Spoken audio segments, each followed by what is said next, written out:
We have people on our staff who've only known one pope in their lives and have an image of John Paul II as a determined but frail old man. I covered John Paul on a couple of papal trips, including his first visit to the United States in 1979. He was younger, vigorous, and unabashedly made noises for children in Madison Square Garden, and he courteously but pointedly answered some of his critics in Boston, Washington, and Chicago. Reporters are often skeptical of faith. We are professionally obliged to be the ones who say, why, really, and prove it. We found ourselves quoting individuals who saw him and said, I disagree with the Pope about women priests or birth control, but I love him. I remember a man who saw the Pope in Iowa who said he disagreed with him on many issues.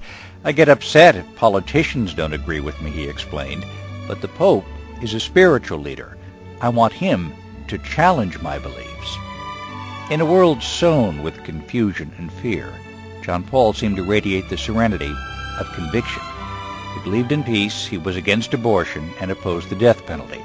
He resisted communism, totalitarianism, and capitalist materialism, and saw each belief as part of the same seamless garment of faith. I sometimes thought that instead of trying to analyze sentences from his homilies, we reporters might have better understood the message he sought to bring by just listening to him celebrate Mass. Each time he uttered the words, he seemed to believe them utterly. He believed in one God who made heaven and earth.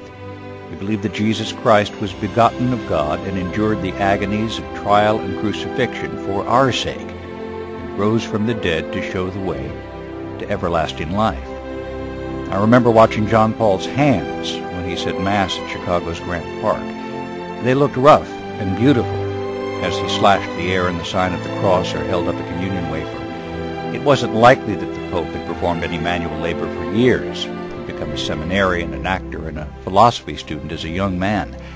But the Pope had once worked in a stone quarry in Poland and still had the shoulders and hands of a man who had lifted and broken rocks. He had the kind of hands you might see on a steel worker. When he raised them before a crowd of 1 million or more to say, let us proclaim the mystery of life, I thought people in the slums and suburbs of Chicago, Calcutta, and Sao Paulo could recognize them as hands from their own lives. John Paul worked hard. He blessed millions. He comforted solitary souls. He suffered and endured. He raised his hands in prayer, and his hands moved history.